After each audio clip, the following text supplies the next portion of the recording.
ሰላም ጤና ይስጥልን ውድ የአሮማ ሚዲያ ቤተሰቦቻችን፣ የሰዓቱን ዜናዎች እንደሚከተለው እናቀርባለን። አብራችሁን ቆዩ። የትግራይ ክልል ጊዜያዊ አስተዳደር በጦር ወቅት ተወስዳ የነበረችውን የብፁዕ አባታችን መገልገያ መኪና ለሰሜን ወሎ ሀገረ ስብከት መልሶ አስረከበ።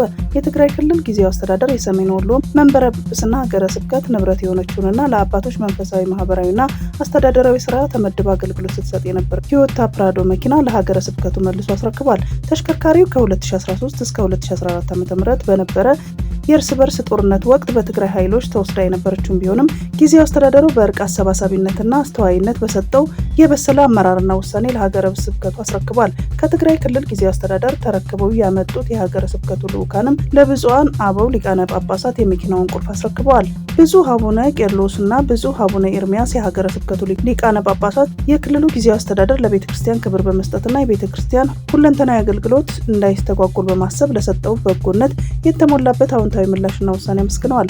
የተሽከርካሪው መመለስ ለአማራና ለትግራይ ሕዝብ የእርስ በርስ መልካም ግንኙነት በር የሚከፍት ትልቅ ትርጉም ያለው መሆኑን ብፁዕ አበው ተናግረዋል። ሀገረ ስብከቱ ተሽከርካሪው እንድንመልስ አዎንታዊ አስተዋጽኦ ላበረከቱት የትግራይ ክልል ጊዜያዊ አስተዳደርና ለክልሉ ፕሬዝዳንት ጄኔራል ታደሰ ወረደ የምስጋና ምስክር ወረቀት ያበረከተ ሲሆን ሀገረ ስብከቱ ወክለው ከሚመለከታቸው አካላት ጋር በመነጋገር ተሽከርካሪውን ተረክበው ላመጡት የልዑካን ቡድን አባላት ደግሞ ሽልማት ከምስጋና ምስክር ወረቀት ጋር አበርክቶላቸዋል። የአሜሪካ ፕሬዝዳንት ዶናልድ ትራምፕ ሐማስ በአስቸኳይ ትጥቅ ካልፈታ ገሃነም ይጠብቀዋል ሲሉ ዝተዋል። ፕሬዝዳንቱ ይህንን ያሉት ሰኞ ዕለት በፍሎሪዳ ከእስራኤሉ ጠቅላይ ሚኒስትር ቤንያሚን ኔታንያሁ ጋር ባደረጉት ስብሰባ ወቅት ነው። ትራምፕ ያቀረቡትን ባለ 20 ነጥብ የሰላም እቅድ ሐማስ ትጥቅ እንዲፈታ የሚጠይቅ ሲሆን እቅዱን በጣም በፍጥነት ወደ ሁለተኛ ምዕራፍ ለማሸጋገር ተስፋ ማድረጋቸውን ገልጸዋል። እስራኤል በጋዛ ወታደራዊ እርምጃዋ ብትቀጥልም የዩናይትድ ስቴትስ እቅድ 100% እየተገበረ መሆኑን ፕሬዝዳንቱ አረጋግጠዋል። ኢራን የኒውክሌር ፕሮግራሟን ወይም የባላስቲክ ሚሳኤል ግንባታዋን በድጋሚ ከጀመረች አሜሪካ ከፍተኛ ወታደራዊ ጥቃት እንደምትሰነዝር አስጠንቅቀዋል። የኢራን ከፍተኛ ፖለቲካ አማካሪ በበኩላቸው ማንኛውንም የጠብ አጫሪነት ተግባር ላይ ሀገራቸው ፈጣንና የከፋ ምላሽ እንድትሰጥ በኤክስ ገጻቸው መልሰዋል። 5 ህጻናት በከሰል ጭስ ታፍነው ህይወታቸው አለፈ። በትግራይ አድዋ ከተማ ሉላ ጣቢያ እንዳ ገብርኤል ተብሎ በሚጠራው አካባቢ በታላቁ የቅዱስ ገብርኤል ዓመታዊ በዓል ላይ ባጋጠመ አሳዛኝ አደጋ የ5 ህጻናት ህይወት ማለፉ ተገለጸ። ህጻናቱ በመኖሪያ ቤታቸው ውስጥ ተኝተው ሳለ በከሰል ጭስ መታፈን በድንገት ህይወታቸው ማለፉን የአድዋ ከተማ አስተዳደር አስታውቋል። ከነዚህ መካከል 3ቱ የአንድ ቤት ልጆች ሲሆኑ 2ቱ ደግሞ የአባወራው እህት ልጆች ናቸው ተብሏል። አስተዳደሩ ባስተላለፈው የሀዘን መግለጫ የአድዋ ከተማ አስተዳደር መላው የከተማዋ ነዋሪዎች በዚህ ድንገተኛ ልብ የሚሰብር መርዶ የተሰማቸውን ጥልቅ ሀዘን እየገለጹ ለወላጅ ቤተሰቦቻቸውና ለወዳጅ ዘመዶቻቸው መጽናናትን ብርታትን ይመኛሉ ብሏል ስትል አዲስ አድማስ ጋዜጣ ዘግቧል። በደቡብ ኮሪያዋ ቀዳማዊ እመቤት ላይ የ15 ዓመት እስራት ተጠየቀ። በደቡብ ኮሪያ ፖለቲካ ውስጥ ትልቅ ድንጋጤ የፈጠረው የሙስና ቅሌት አዲስ ምዕራፍ ላይ ደርሷል። የፕሬዝዳንት ዩን ሱክ ዩል ባለቤት ኪም ኪዮን ሂ ውድ ስጦታዎችን በመቀበልና በመንግስት የሹመት ስራዎች ላይ ጣልቃ በመግባት በከባድ ወንጀል ተከሰዋል። ልዩ አቃቢ ሕግ ሚን ጁንግ ኪ ሰኞ ዕለት በሰጡት መግለጫ ቀዳማዊ እመቤቷ የፕሬዝዳንቷን የትዳር አጋርነት ተገን በማድረግ የሚከተሉትን ጥፋቶች ፈጽመዋል ብለዋል። የጥቅም ግጭት፣ ገንዘብና ውድ ቁሳቁሶችን በመቀበል ስልጣንን አላግባብ በመጠቀም የሹመት ጣልቃ ገብነት፣ በተለያዩ የመንግስት ሰራተኞችና ሹመትና እጩዎች ምርጫ ላይ በቀጥታ ተሳትፎ ማድረግ፣ የተቋማት መዳከም፣ በድርጊታቸው የደቡብ ኮሪያ ዲሞክራሲያዊ ተቋም ላይ ጉዳት ማድረስ። አቃቢ ሕጉ በቀዳማዊ እመቤቷ ላይ የ15 ዓመት ጽኑ እስራት እንዲፈረድባቸው ለፍርድ ቤት ጥያቄ አቅርበዋል። የኪም ኪዮን ሂና የጠበቆቻቸው ምላሽ በበኩላቸው ኪም ኪዮን ሂ የቀረበላቸውን ክስ በሙሉ አስተባብለዋል። የጠበቆቻቸው ቡድንም የአቃቢ ሕግን ግኝት በማጣጣል ምርመራውን በፖለቲካ ስሜት የተመራ ሳይሆን በህጋዊ ማስረጃዎች ላይ ብቻ የተመሰረተ ሊሆን ይገባል፣ እውነቱ በፍርድ ቤት ይረጋገጣልን ብለዋል። አቶ ዳንኤል ዮሐንስ የሄሎ ታክሲ ባለቤትና ስራ አስኪያጅ በቁጥጥር ስር ዋለ። የትራንስፖርት ተሽከርካሪዎችን እናስመጣለን በሚል በ127 ሰዎች ላይ ከባድ የማታለል ወንጀል የፈጸሙ ተጠርጣሪዎችን በቁጥጥር ስር አውሎ ምርመራ እያጣራ መሆኑን የአዲስ አበባ ፖሊስ ጠቅላይ መምሪያ አስታወቀ። በአነስተኛ ቅድሚያ ክፍያ የመኪና ባለቤት እናደርጋለን በማለት ከ127 ሰዎች ላይ ከ130 እስከ 350 ሺህ ብር የተቀበሉ 2 ተጠርጣሪዎችን ከባድ የማታለል ወንጀል ክስ ምርመራ እየተጣራባቸው ይገኛል። አቶ ዳንኤል ዮሐንስ የሄሎ ታክሲ ባለቤትና ስራ አስኪያጅ፣ ወይዘሮ ወይዘሪት እንግዳይ ሽጥላና ሌሎች መኪና አስመጭነን ባዮችና ተባባሪዎች በፈጸሙት ከባድ የማታለል ወንጀል ክስ ክትትል ሲደረግባቸው እንደነበረ ፖሊስ ገልጿል። ፖሊስ ግለሰቦቹን ከዚህ ቀደም በተለያዩ ጊዜያቶች ዜጎችን በማደራጀት በትንሽ ክፍያ የመኪና ባለቤት እናደርጋቸዋለን በሚልና ባልተገባ መንገድ የበርካታ ዜጎችን ሕይወት አደጋ ላይም ጥለዋል ብለዋል። የኢትዮ ጅቡቲ ባቡር የመጓዣ ፍጥነቱ ከ60 ኪሎ ሜትር በሰዓት ወደ 120 ኪሎ ሜትር ለማሳደግ እየተሰራ መሆኑ ተገለጸ። የኢትዮ ጅቡቲ ባቡር በሰዓት 120 ኪሎ ሜትር ፍጥነት እንዲጓዝ ለማድረግ በትኩረት እየተሰራ መሆኑን የትራንስፖርትና ሎጂስቲክ ሚኒስቴር አስታወቀ። የትራንስፖርትና ሎጂስቲክ ሚኒስትር ዴኤታ በረሃ ሐሰን መስመሩ በመጀመሪያ ሲገነባ 120 ኪሎ ሜትር በሰዓት ፍጥነት እንዲኖረው ታስቦ የተሰራ እንደነበረም ገልጸዋል። ይሁን እንጂ ቀደም ሲል በነበሩ የጸጥታ ችግሮችና የስርቆት ድርጊቶች ምክንያት የመጓዣ ፍጥነቱ ወደ 40 ኪሎ ሜትር በሰዓት ዝቅ ብሎ መቆየቱን አስታውሰዋል። ከባለድርሻ አካላት ጋር በተከናወኑ የተቀናጁ የጥበቃና የክትትል ስራዎች አሁን ላይ ፍጥነቱ ወደ 60 ኪሎ ሜትር በሰዓት ማሳደግ ተችሏል ብለዋል። በቀጣይ ባቡሩ የመጓዣ ፍጥነት ወደ ታለመለት 120 ኪሎ ሜትር በሰዓት ለማሳደግ ጥረት እየተደረገ መሆኑን ሚኒስትር ዴኤታው ለአዲስ ዘመን ጋዜጣ ጠቁመዋል።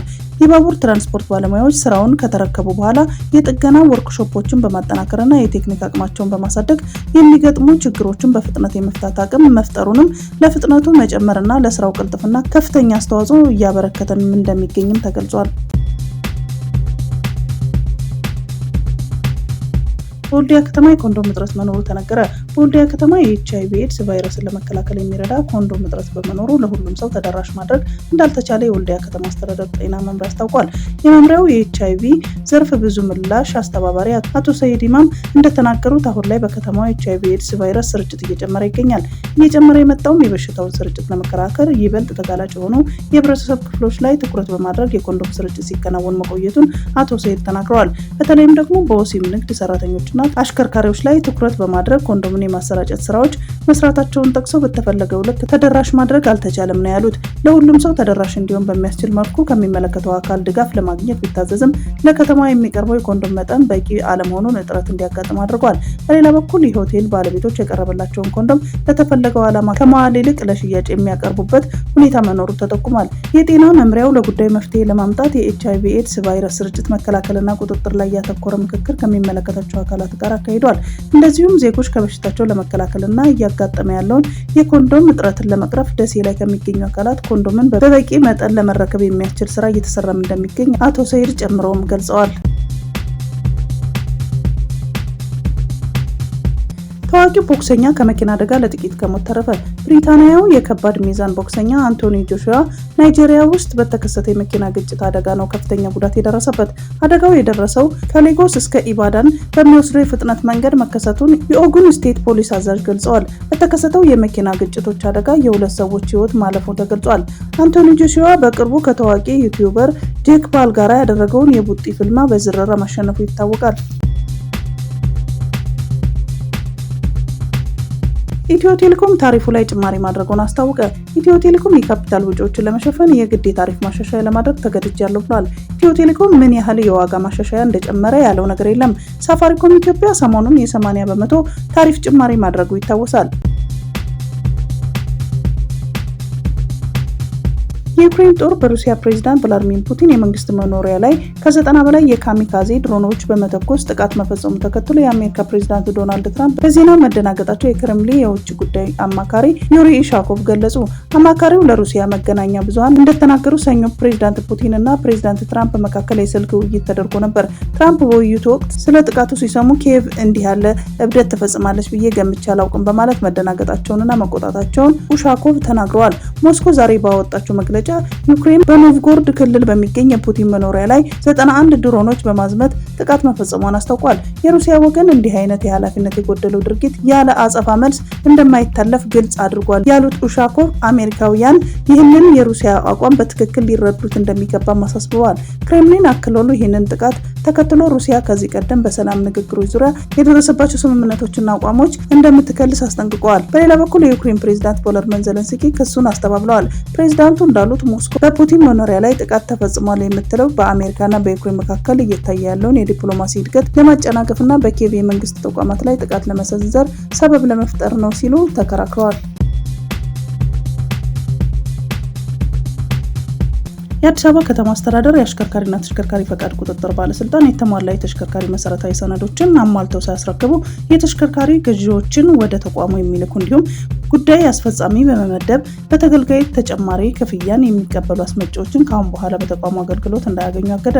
ሁሉም የተሽከርካሪ አስመጪዎች ለገዢዎች የተሟላ የተሽከርካሪ መሰረታዊ ሰነዶችን በመስጠት ገዢዎች ወደ ተቋማቸው አምጥተው ያለ እናንተ ጉዳይ አስፈጻሚ ያለ እንግልትና ውጣ ውረድ ቀልጣፋ አገልግሎት ማግኘት እንደሚችሉ መረጃ እንድትሰጡ ሲል በጥብቅ አሳስበዋል።